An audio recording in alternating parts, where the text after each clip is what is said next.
Eu convido você a estar abrindo a sua Bíblia no livro de Hebreus. Amém? A melhor parte é aquela em que Deus fala conosco. A melhor parte é o culto. Do culto é a palavra de Deus. Amém?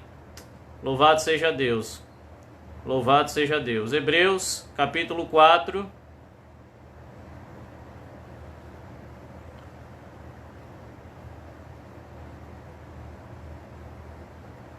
A partir do verso 14. Seja bem-vindo, irmão Alex, em nome de Jesus. Louvado seja o nome do Senhor. Todos são bem-vindos para a glória de Deus, em nome de Jesus. Aleluia. Aleluia. Vamos fazer a leitura da palavra. Nós vamos depois orar e depois iremos para a aplicação da palavra, para a exposição da santa palavra de Deus, tá bom, irmãos? Vão me dando um feedback aí, se o som tá bom, se tá tudo ok, e nós vamos ser edificados. Eu espero de todo o meu coração que essa palavra penetre o coração de cada um de vocês, que essa palavra possa ir de encontro a vocês onde vocês estão, nas suas casas, com suas famílias, e que o Espírito Santo visite a cada um de vocês ensinando a santa palavra de Deus, porque o Espírito Santo ficou na terra para nos ajudar a lembrar das palavras de Cristo, a lembrar de Jesus, a lembrar de tudo o que Ele prometeu para a nossa vida, todas as suas promessas. E eu oro e eu creio que Deus pode libertar pessoas que entre nós estão com medo, estão cabisbaixas, estão ansiosas e estão desesperançosas, porque verdadeiramente a fé e a esperança são dons de Deus, né? E assim como o amor também é descrito como um dom de Deus, e esses dons, eles são derramados em nossa vida, irmãos, para nós usarmos, principalmente em momentos de angústias, em momentos de dificuldades. E como é que nós usamos esses dons? Nós os usamos crendo na santa palavra de Deus, conhecendo a palavra e nos apropriando da palavra. Nós devemos nos apoiar sobre a palavra de Deus. Nós devemos abraçar a palavra de Deus. Nós devemos receber a palavra de Deus. Jesus, de forma tão simples, nos ensinou que aquele que recebe as suas palavras tem a vida eterna. Aquele que crê, aquele que recebe, aquele que ouve a palavra e tem os seus ouvidos abertos por Deus, esses são os que têm a vida eterna. Destes, disse Jesus, nenhum se perderá, nenhum se perderá. Irmãos, nós não fomos chamados para esse mundo, irmãos. Nós fomos chamados para a vida eterna. Nós não fomos chamados para criar raízes profundas aqui. Nós fomos chamados para entender que tudo o que neste mundo nós desfrutamos são bens que Deus tem nos dado. Inclusive, quando eu falo bens, mas me refiro também à família. Tudo isto são bênçãos de Deus. Mas Ele nos dá para que tenhamos uma melhor passagem por essa terra. Mas não esqueça, nós estamos de passagem. Nós não somos daqui, somos peregrinos, somos forasteiros. A vida eterna é o estado final de cada um de nós. Nós não estamos vivendo o nosso estado final. Nós não estamos vivendo a realidade plena de Deus para a nossa vida ainda. O céu não é aqui, mas a promessa é feita aqui. Se apodere da palavra de Deus, se levante pela fé em nome de Jesus. Agora, quando estivermos lendo a palavra de Deus, enquanto você vai lendo, já vai ficando com o que a palavra de Deus diz. Aquilo que está escrito é a verdade. Aquilo que Deus diz é a verdade. Deus é Deus, irmãos, Ele não muda, Ele não se levantou do trono, Ele continua sentado no trono, a sua palavra é a verdade, nada mudou. aquilo que ele prometeu. Ele não é homem para mentir. Ele não é filho do homem para se arrepender. Ele é Deus. E as suas promessas são verdadeiras e fiéis. Louvado seja Deus. Onde você estiver, diga comigo: as suas promessas, meu Pai, são verdadeiras e são fiéis para a minha vida. Cristo Jesus é o fiel e verdadeiro porta-voz de Deus. É o que diz o livro de Apocalipse. Ele é a própria palavra de Deus. Ele é o fiel, ele é o verdadeiro. Ele é aquele que o que ele diz está dito. Então vamos nos apoderar, irmãos, da palavra. Vamos ficar firmes na palavra. Eu digo para vocês, irmãos, toda a força que eu tenho hoje está na palavra de Deus. Toda a força que eu tenho hoje está na palavra de Deus. E eu quero que você experimente isso na sua vida também, em nome de Jesus. Então, em Hebreus, capítulo 4, a partir do verso 14, diz assim a palavra de Deus: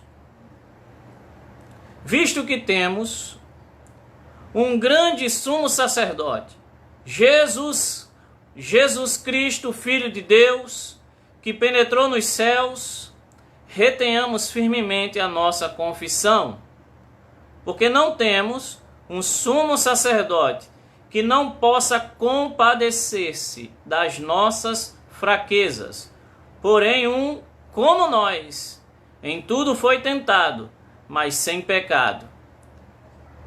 Cheguemos, pois, com confiança ao trono da graça, para que possamos alcançar misericórdia e achar graça, a fim de sermos ajudados em tempo oportuno. Amém?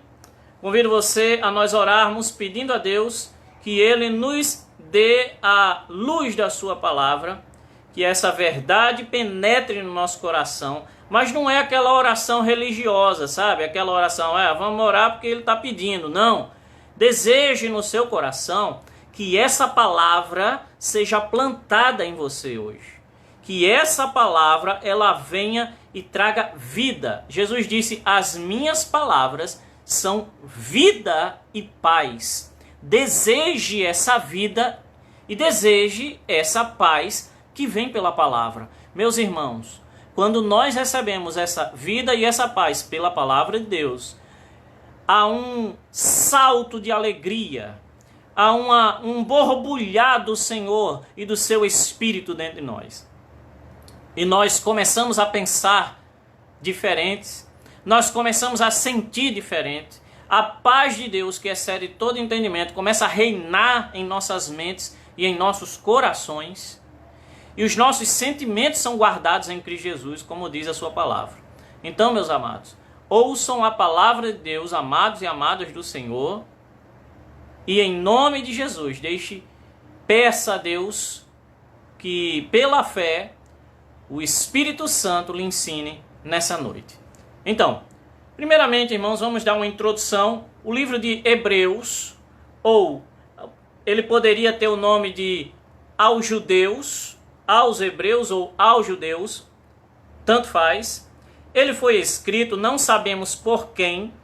O autor, ele não é conhecido, ele não nomeou a sua autoria, porém, isso não diminui as grandes verdades e não tira deste livro o poder teológico que ele tem, até porque é um livro muito profundo a respeito de Jesus. Ele exalta a pessoa de Jesus. Esse livro foi escrito por volta de 60 a 70 depois de Cristo, ok? E é considerado pela maioria dos teólogos, daqueles que realmente amam e estudam a palavra de Deus, esse livro ele é tido como o quinto evangelho, porque os 4 evangelhos que nós conhecemos, Mateus, Marcos, Lucas e João, eles narram a história de Jesus desde o seu nascimento, passando pelo seu sacrifício na cruz, o seu ministério, seus milagres, seu sacrifício, sua morte, sua ressurreição, né? E este livro trata do ministério de Jesus espiritual, ou o fruto do trabalho da cruz. Esse livro, o livro de Hebreus, revela o ministério de Jesus hoje como sumo sacerdote da igreja. E este livro é muito poderoso, irmãos, porque ele tem um tema também central, que é de suma importância, todos nós conhecemos, que é a superioridade de Cristo. Então, por que é chamado aos Hebreus? Porque não é que ele tenha sido escrito apenas para o povo judeu, é porque existiam crentes convertidos por volta do ano 60, 70 depois de Cristo, que já estavam esses judeus convertidos, congregando, servindo a Cristo, mas eles estavam, por causa de grandes perseguições, de grandes sofrimentos que eles estavam passando, sofrimentos, vai se identificando com isso, e eram sofrimentos muito maiores que os nossos. Muitos cristãos estavam sendo perseguidos por Roma e estavam morrendo. Muitos cristãos, pessoas, nossos irmãos em Cristo, haviam perdido seus familiares, e alguns desses eram judeus. Eles conheciam a lei, conheciam o Velho Testamento, e eles não tinham problema nenhum de perseguição, de sofrimento, antes de receberem a Jesus, antes de fazerem parte da igreja, antes de Jesus tê-los salvo, né? Eles não tinham problema, eles viviam a vida deles, cultuando ao Deus do Velho Testamento, guardando o sábado, guardando a lei de Moisés, e eles viviam a vida deles. Os problemas eram comuns, mas esses problemas eles se multiplicam depois que eles se convertem. Interessante frisar, né, irmãos, que muita gente pensa: venha para Jesus e seus problemas estarão resolvidos. É exatamente o contrário do que a Bíblia mostra. Na Bíblia, todo aquele que serviu a Deus, tanto homem quanto mulheres, todos que serviram a Deus, passaram por grandes tribulações. E você que também está passando por tribulação, assim como todos nós, preocupações, tribulações, alguns mais, outros menos, você, meu irmão, não está passando por nada diferente. Isso está datado na Bíblia, histórico, nos livros de história, está documentado nos livros de história. Esses cristãos judeus, eles começaram a pensar em sair da igreja, e muitos desistiram da fé e voltaram às práticas do judaísmo. E aí o escritor aos Hebreus escreve esse livro para dizer para eles: gente, como é que vocês vão deixar Jesus, como é que vocês vão deixar Cristo para voltarem para os rudimentos da lei? Como é que vocês vão deixar aquele que é real para voltar para a sombra? Como é que vocês vão deixar a Cristo, o verdadeiro Filho de Deus, o nosso sumo sacerdote, como é que vocês vão deixar ele para voltar para Moisés? E aí ele começa a narrar, capítulo por capítulo, da superioridade de Cristo. Ele fala que Cristo é superior aos anjos, que Cristo é superior a Moisés, que Cristo é superior em aliança, porque ele é aquele que firmou pelo seu sangue uma aliança superior à da velha aliança. Cristo é superior também em sacerdócio, porque ele é dito aqui que ele não vem do sacerdócio de Levi, que era um sacerdócio humano. Cristo vem do sacerdócio de Melquisedeque, que é um sacerdócio que ninguém sabe de onde veio nem para onde vai. Ou seja, é um sacerdócio totalmente espiritual que veio de Deus. Dito isso, entendemos que o livro de Hebreus foi escrito, vamos entender, para pessoas que estavam desistindo da sua fé em Jesus por causa de problemas, por motivos de perseguições, de morte, tinha gente morrendo. Então, dá para entender que essas pessoas estavam pensando em desistir, né? Porque antes elas não tinham esses problemas. Mas a resposta do escritor aos Hebreus é: nada, nem Moisés, nem a lei, nem o Velho Testamento e nem mesmo os problemas são superiores a Cristo. Ele supera tudo. Jesus é superior a tudo, inclusive às nossas tribulações. Louvado seja Deus. E para nos assegurar a respeito disso, agora sim, vamos entender algumas verdades importantes do capítulo 4, a partir do verso 14. Número 1, verso 14 diz assim, mais uma vez: visto que temos um grande sumo sacerdote. Vamos lá, o nosso sumo sacerdote aqui é descrito como um grande sumo sacerdote. Jesus é o grande sumo sacerdote. Veja só, existiam sacerdotes e existiam sumos sacerdotes no Velho Testamento. Aí vem Jesus e é chamado de o grande sumo sacerdote. E por que que Jesus é chamado de grande sumo sacerdote da igreja? Meu sumo sacerdote e seu sumo sacerdote. Simples, irmãos. Porque os sacerdotes da velha aliança, os sumos sacerdotes da velha aliança, apresentavam o sangue de bodes, o sangue dos cordeiros, o sangue das pombinhas. Eles apresentavam o sangue dos animais a Deus para que Deus perdoasse o pecado da nação de Israel. E assim eles continuassem tendo um pacto, uma aliança com Deus. Então o sumo sacerdote era um mediador que fazia os sacrifícios e apresentava as orações a Deus por intercessão do povo. Amém? Só que, meus irmãos, Jesus é um grande sumo sacerdote porque ele não apresentou o sangue de bodes, de pombos ou de cordeiros, por mais bonitos e perfeitos que fossem. Os cordeiros, os animais, eram somente animais. Jesus, ele penetrou nos céus, na presença de Deus Pai, e lá ele apresentou o seu próprio sangue, irmãos. E quando Jesus apresenta o seu próprio sangue, há algo poderoso que acontece. Ele é tanto o sacrifício quanto o sacerdote. Ele é tanto o cordeiro como aquele que apresenta o cordeiro. Isso é poderoso, irmãos. Isso é poderoso e isso faz com que Jesus receba o título de grande sumo sacerdote da igreja. E esse sacerdócio é infinito.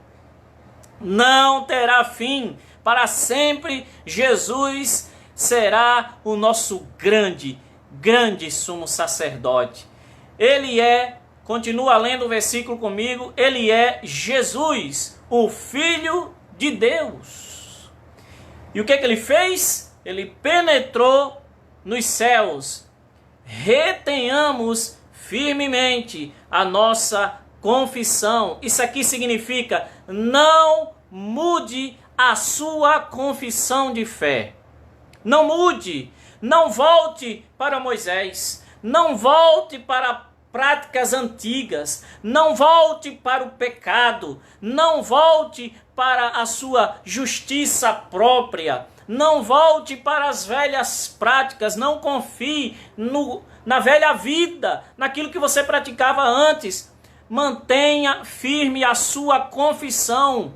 Mantenha firme a sua confissão significa: fique sempre falando a mesma coisa, que é o quê? Fé. Fé na obra consumada de Jesus Cristo. Confesse todos os dias da sua vida: eu tenho um Senhor, eu tenho um Salvador, e o nome dele é Jesus Cristo. Ele é o meu sumo sacerdote, ele é o meu Salvador, ele é o Alfa e o Ômega, ele é o princípio e o fim, ele é a rosa de Saron, ele é o lírio dos vales, ele é o meu Deus, ele é o meu Senhor. Eu, você, nós temos que permanecer firmes nessa confissão. Não é: ah, meu Deus, cadê você? Ah, meu Deus, o que está acontecendo? Ah, meu Deus, o que será de mim? Será que o Senhor esqueceu? Não! Jesus, tu és o meu Salvador. Se o dia virar noite, tu és o meu Salvador. Se a terra se abrir e me engolir, tu és o meu Salvador. Se os montes se transportarem para o meio dos mares, tu és meu Salvador. Se a terra se ruir ao meio, Tu és o meu Salvador. Se eu estiver vivo, Tu és o meu Salvador. Se eu morrer, Tu és o meu Deus que me salvou. Mantenhamos firmes a nossa confissão, amados, porque nós não temos qualquer sacerdócio.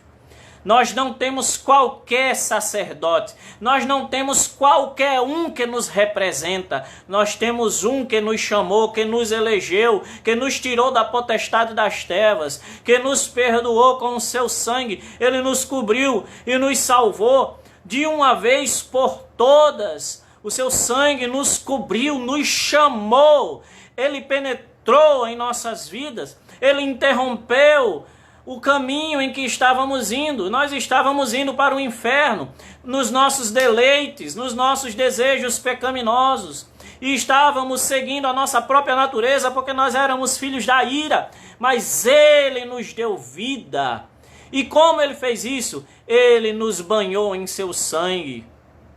Ele perdoou assim os nossos pecados. Nós não temos qualquer aliança.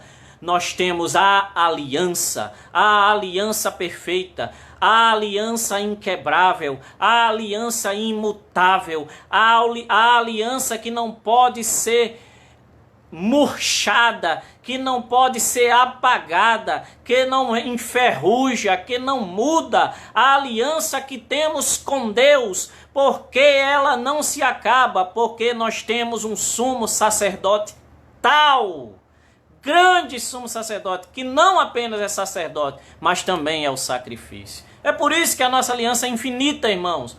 Você pode se sentir fraco, mas não significa que você é. Por quê? Porque você foi perdoado. Você é a igreja. E sendo a igreja, você foi feito filho e filha do Deus Altíssimo. Você é a igreja do Deus vivo.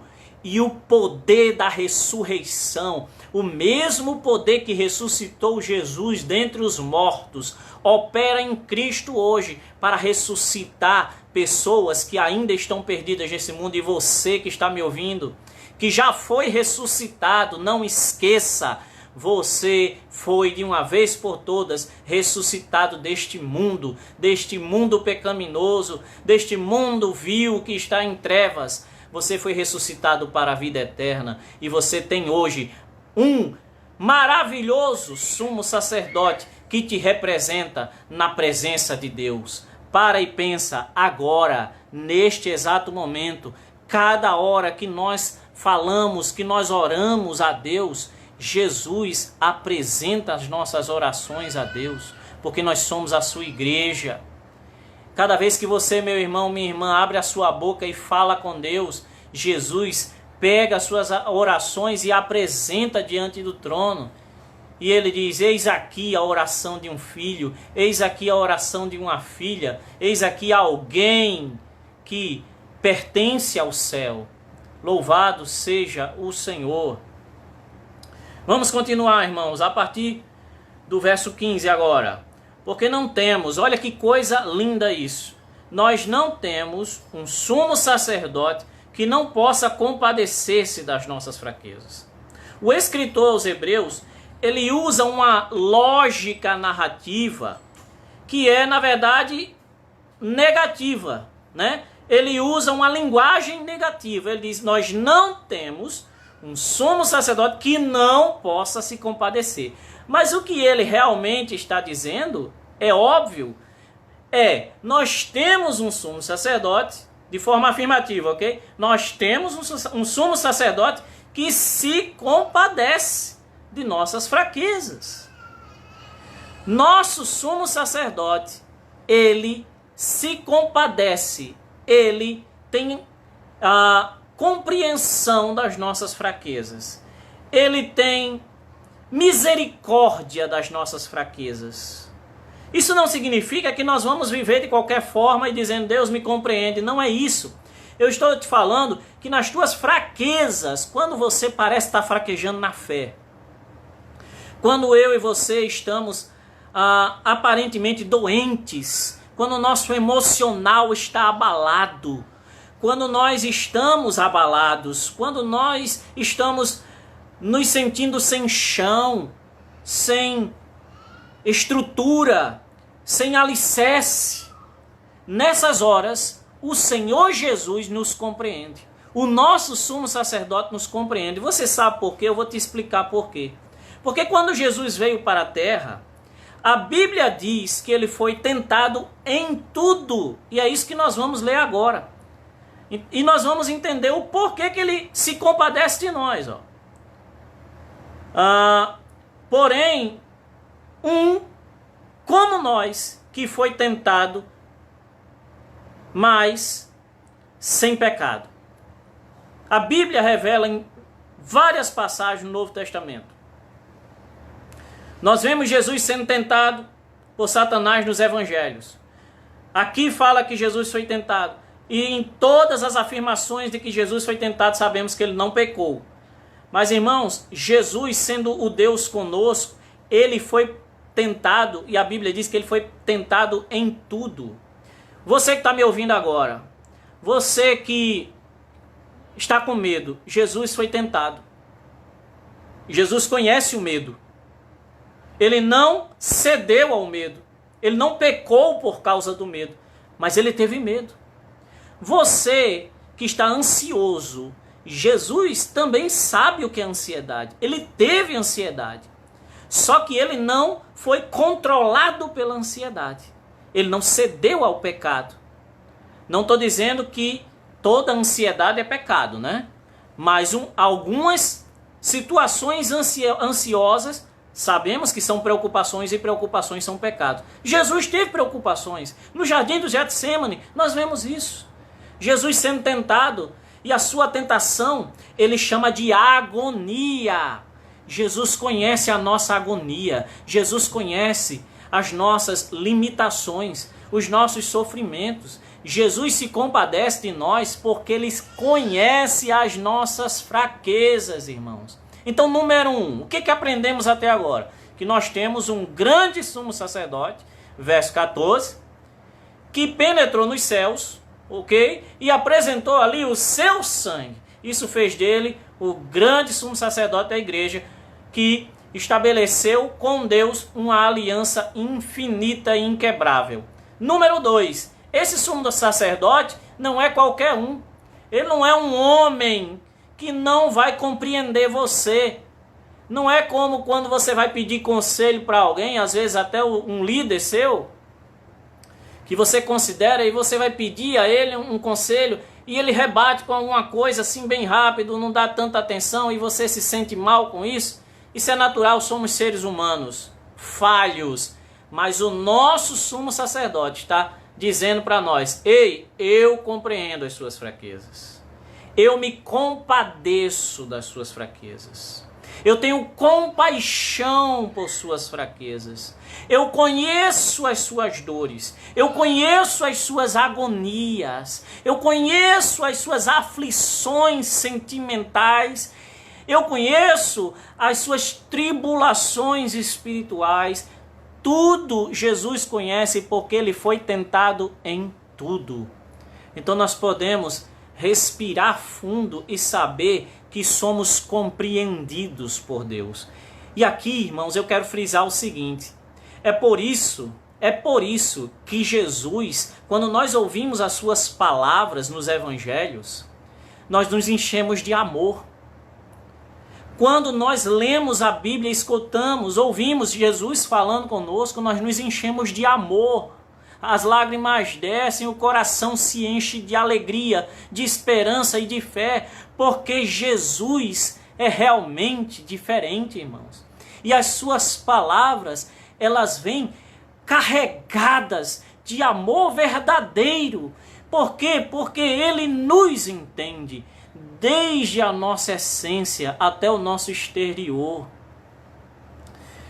Ele se compadece das nossas fraquezas. E vamos aprender agora o que fazer, já que entendemos, já que compreendemos, já que cremos que temos um sumo sacerdote tamanho é esse sumo sacerdote. E temos também um sumo sacerdote humano que nos compreende e que se compadece de nós. Agora sim, vamos para o verso 16. Cheguemos, pois, com confiança ao trono da graça. Ah, louvado seja o Senhor. Se eu fosse você, aí no seu lugar, eu já dava um glória a Deus, sabe? Por isso, nós podemos chegar com confiança. Número 1, pelas qualidades que esse sumo sacerdote tem. E número 2, pelo amor que ele tem por nós. Um amor que se compadece. Por isso, cheguemos com confiança. Aonde? Diante do trono, onde nós vamos achar graça. Graça significa favor. Graça significa dom. A palavra aqui é chariz. É dom que emana de Deus. É dom. Você não precisa merecer. É dom, é favor. E está em Deus, mas Deus deseja nos dar. Ele sempre desejou nos favorecer por sua graça. Entenda. Agora sim, vamos chegar diante do trono com confiança. Confiança nesse sumo sacerdote. E me chama a atenção, e deve chamar a sua atenção também, quando ele diz, cheguemos. Não diz assim, calma, fica aí. Fica aí uma certa distância. Eu me lembro de quando Moisés foi chamado por Deus, ok? No meio do deserto, Deus fala com Moisés para chamá-lo para a obra. E Deus aparece ali em chamas, na sarça ardente. E o que é uma sarça? É um espinheiro, ok? Deus aparece ali a Moisés. E quando Moisés se aproxima, o Senhor diz, olha, tira a sandália dos pés. Porque o lugar onde estás, você está entrando num lugar que é santo, porque eu sou santo, né? O lugar estava santificado pela presença de Deus. Quando nós vamos para Cristo, quando nós vamos para agora o nosso novo e perfeito sacerdote, não é dito, chegue com cuidado. É dito, venha com confiança. Meus irmãos, confiança no que Jesus fez por nós. Confiança no sacrifício da cruz. De que Ele estabeleceu uma aliança com Deus. E que o trono da graça, que confiança é essa? O trono de Deus está aberto, irmãos. O véu se rasgou. O trono está aberto. O acesso se abriu através do novo e vivo caminho que é Jesus. Através do sumo sacerdote, nós temos acesso a Deus. O que tem te angustiado? O que tem te preocupado? Se você tem acesso ao trono. Deus não se moveu, Ele não saiu do trono. E o que nós vamos fazer agora? Cheguemos, pois, com confiança ao trono da graça, ao trono do favor de Deus. Para quê? Eu pergunto para você, o que nós vamos encontrar no trono onde Deus está? Nós vamos encontrar isso aqui, ó. Misericórdia e graça. Misericórdia significa a nossa miséria, os nossos defeitos, os nossos pecados são apresentados a Deus como miséria.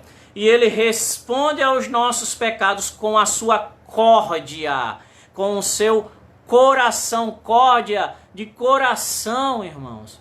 Miséria do homem, córdia de Deus. Quando nós chegamos diante do trono, a primeira coisa que vem à nossa direção, em nossa direção, é a misericórdia de Deus. Você pode chegar se arrastando, você pode chegar de cabeça baixa, você pode chegar chorando, você pode chegar todo condenado. Mas o que te espera lá é misericórdia. O que te espera lá é um grandíssimo seja bem-vindo. bem-vindo. Seja bem-vinda, minha irmã. O que você encontra, o que nós encontramos no trono é: você veio ao seu lugar. Não, o nosso lugar não é o trono. O nosso lugar é prostrados diante do trono, onde encontramos misericórdia e encontramos também o que o versículo diz: achar diante do trono o quê? Graça, favor. Duas coisas nos esperam, irmãos, diante do trono de Deus: a sua misericórdia, que encobre todos os nossos defeitos através do sangue de Jesus, e a sua graça. O que você está precisando? Você está precisando de cura?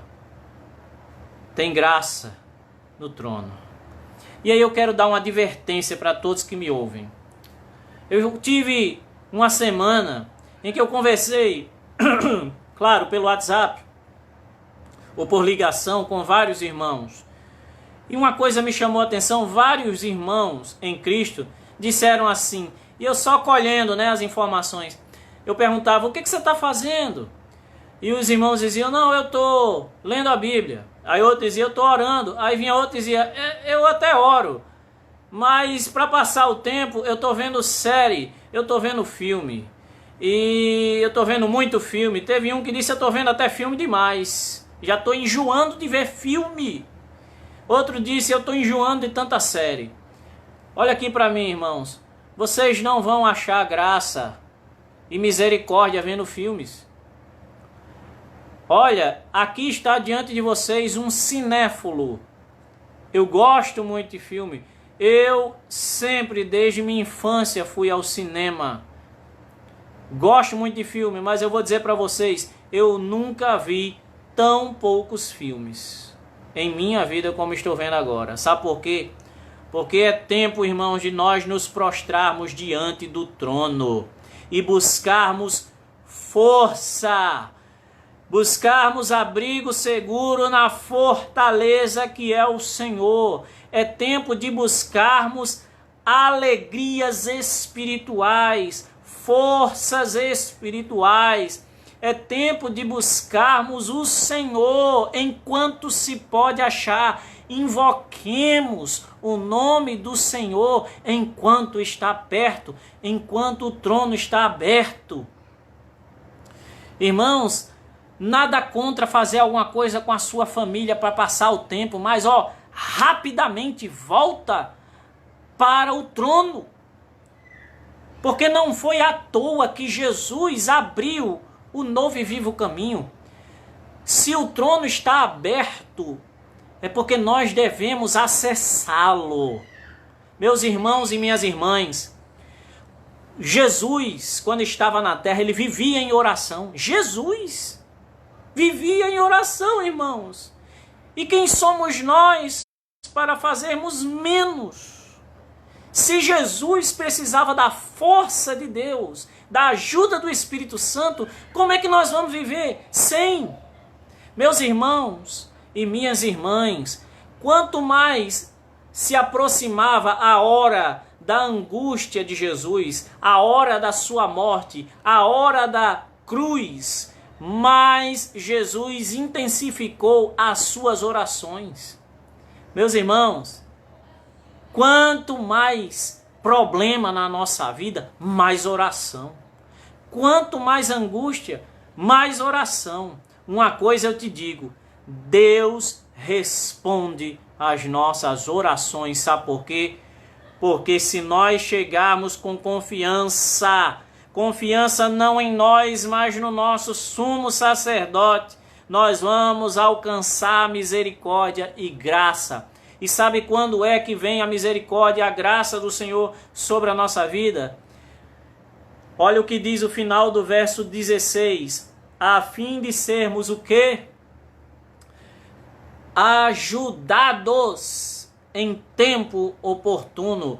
Deus está dizendo: venha e busque a minha presença, e busque graça e misericórdia na minha presença, e você vai ser ajudado na hora que você precisar, irmãos. Olha o tamanho dessa promessa que Deus está fazendo. Deus está dizendo o que é que você precisa, qual é a sua angústia, qual é a sua dor. Venha com confiança e você vai ser ajudado. Em tempo oportuno significa na hora em que você precisa, você vai ser ajudado. Concluindo, irmãos, concluindo, minhas irmãs. Número 1, nós temos um grande sumo sacerdote que, número 1, é o Filho de Deus.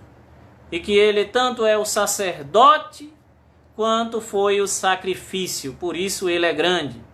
Número 2, esse nosso sumo sacerdote, nós podemos confiar nele. Porque ele não é qualquer sumo sacerdote que não entende as nossas fraquezas e limitações. Ele, pelo contrário, ele diz, eu compreendo sim, porque eu passei por tudo que você passou, filho. Jesus nos diz, olha, eu passei por tudo que você passou. Eu sei, eu conheço a sua dor, eu conheço a sua angústia. Então esse sumo sacerdote, ele não jamais deixará de se compadecer de nós. E número 3, já que temos esse tão grande sumo sacerdote, cheguemos com toda a fé. Confiança aqui pode ser traduzido como fé no verso 16. Você pode traduzir aqui essa palavra confiança como fé. Cheguemos, pois, com fé ao trono da graça, para que possamos o quê? Alcançar misericórdia e graça, sermos ajudados na hora em que mais precisamos. É isso, irmãos. Essa é a palavra de Deus. O meu grande desejo é que assim como essa palavra liberta a minha vida, ela seja libertadora na vida de cada um de vocês. Porque temos esse grande sumo sacerdote, irmãos. E eu quero agora apresentar cada um de vocês em oração a Deus. E também, em nome de Jesus, eu vou fazer uma primeira oração, tá bom? E você ora junto. E depois eu vou dar mais uns 3 minutinhos para que alguém mais possa pedir oração a toda a igreja se tiver alguém necessitado. Mas lembre-se, irmão, é oração com confiança. Nós estamos agora confiantes de que vamos apresentar as nossas orações diante do trono e que o nosso socorro bem presente já chegou. Só falta agora a gente apresentar as nossas orações. Amém? Vamos orar. Senhor Deus maravilhoso, querido, eterno Pai do nosso Senhor Jesus Cristo, a Ti a honra, a glória, o louvor para todo o sempre, Senhor. Tu és Senhor, Tu és Deus. Maravilhoso, glorioso, supremo, Tu que estás assentado no alto e sublime trono, o Senhor que é totalmente santo, o Senhor que é totalmente justo, o Senhor que é totalmente perfeito, o Senhor que é totalmente fiel. Não há falha no Senhor, Deus. E nós, Senhor, nessa noite nos apresentamos confiantes de que temos um sumo sacerdote tal que nós podemos adentrar nos céus agora, na Tua presença, diante do Seu trono, com a ousadia não das nossas obras, porque as nossas obras não podem nos levar diante do Senhor. Pelo contrário, elas nos levam, se nós confiarmos em nossas obras, elas nos levam para longe do Senhor. Mas nós confiamos na obra do Calvário, na obra de Jesus na cruz, que nos apresenta diante do Senhor. Meu Deus e meu Pai, eu te peço agora socorro em tempo presente, por meus irmãos e minhas irmãs que aqui estão comigo, Pai. Eu te peço, se tiver alguém entre nós que está com alguma doença, Pai, o Senhor restaurando a saúde agora. Saúde física sendo restaurada, Pai, em nome de Jesus. Saúde emocional sendo restaurada em nome de Jesus. Tanto o problema físico quanto o problema emocional, tanto o problema na mente, Pai, sendo sarados pelo poder do Espírito Santo e no nome de Jesus, curados, sarados, porque o Senhor é a nossa força, porque o Senhor é o nosso socorro bem presente. Estamos diante do trono, Pai, e com ousadia de fé, dizemos: venha ao nosso auxílio. Nós chegamos até aqui por misericórdia e pedimos em Tua presença graça para tudo que precisamos. Pai, meus irmãos e minhas irmãs que se encontram angustiados, preocupados, Senhor, o Senhor trabalhando nos corações deles e delas, relembrando, Pai, que nenhum de nós com as nossas preocupações nós conseguimos acrescentar um dia à nossa história. Nenhuma preocupação pode acrescentar nada em nossa vida. Senhor, mas o Senhor pode. O Senhor faz. E o Senhor é poderoso para fazer até muito além. Senhor, em nome de Jesus, venha com socorro para o seu povo agora. Eu oro no nome de Jesus como ministro do Senhor. Todos aqueles que agora me ouvem, ou que me ouvirão depois, recebendo agora, Pai, através dessas palavras, porque o tempo para o Senhor não existe, existe para nós. Então, através dessa mesma oração, Pai, pessoas recebendo o conforto, consolo do Espírito Santo, recebendo força do Espírito Santo, recebendo o poder do Espírito Santo para que essas pessoas sejam levantadas e continuem suas vidas alegremente na sua salvação, Pai. Senhor Jesus, o Senhor não nos salvou para vivermos nesse mundo cabisbaixos diante das tribulações. Pelo contrário, como os nossos irmãos e irmãs em Cristo que morreram nas arenas romanas, comidos por leões, mas não negaram o Senhor. Aqueles que morreram cantando louvores ao Senhor, como Paulo e Silas na prisão, que cantavam louvores ao Senhor depois de uma noite de surras. E o Senhor chegou na vida deles e os libertou.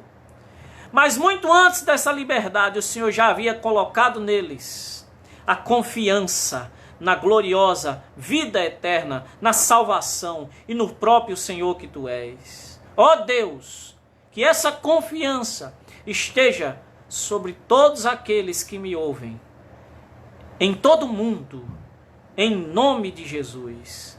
Em nome de Jesus. Amém.